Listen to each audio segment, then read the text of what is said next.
ভুলারে আমার আল্লাহ রাব্বুল আলামিনের হাবিব একটা হাদিসের মধ্যে বললেন, হাদিস শোনার পর সাহাবারা অবাক হয়ে গেলেন।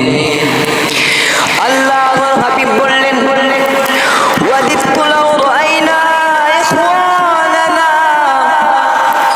ও আমার সাহাবারা রে, ও সাহাবারা রে, আমার বড় মনটা চাই আমার ভাইগুলারে যদি আমি একবার দেখতে পারতাম।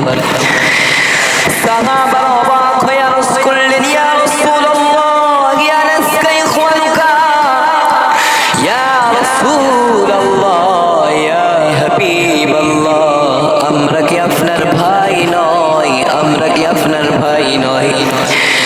আল্লাহর হাবিব বললেন, না না, তোমরা আমার ভাই নও, তোমরা তো আমার বাল আনতুম আসহাবি, তোমরা তো আমার সাহাবী, তোমরা তো আমার সাহাবী।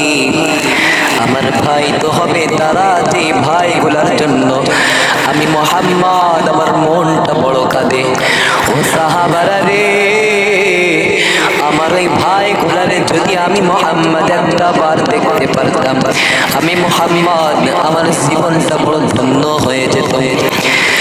সাহাবারা আরজ করলেন, ইয়া রাসূলুল্লাহ, ইয়া হাবিবাল্লাহ, যে ভাইগুলোর জন্য আপনি কান্না করছেন, যে ভাইগুলোর জন্য আপনি অশ্রু ঝরাইতেছেন, যে ভাইগুলোর জন্য আপনি সর্বদা আল্লাহর কাছে দোয়া করতেছেন, যে ভাইগুলোর জন্য আপনি এত হয়রান পেরেশান হইতেছেন, ইয়া রাসূলুল্লাহ, ইয়া হাবিবাল্লাহ, আপনার ওই ভাইগুলারে তো আপনি জীবন দশায় একটা সেকেন্ডের জন্য দেখেন নাই।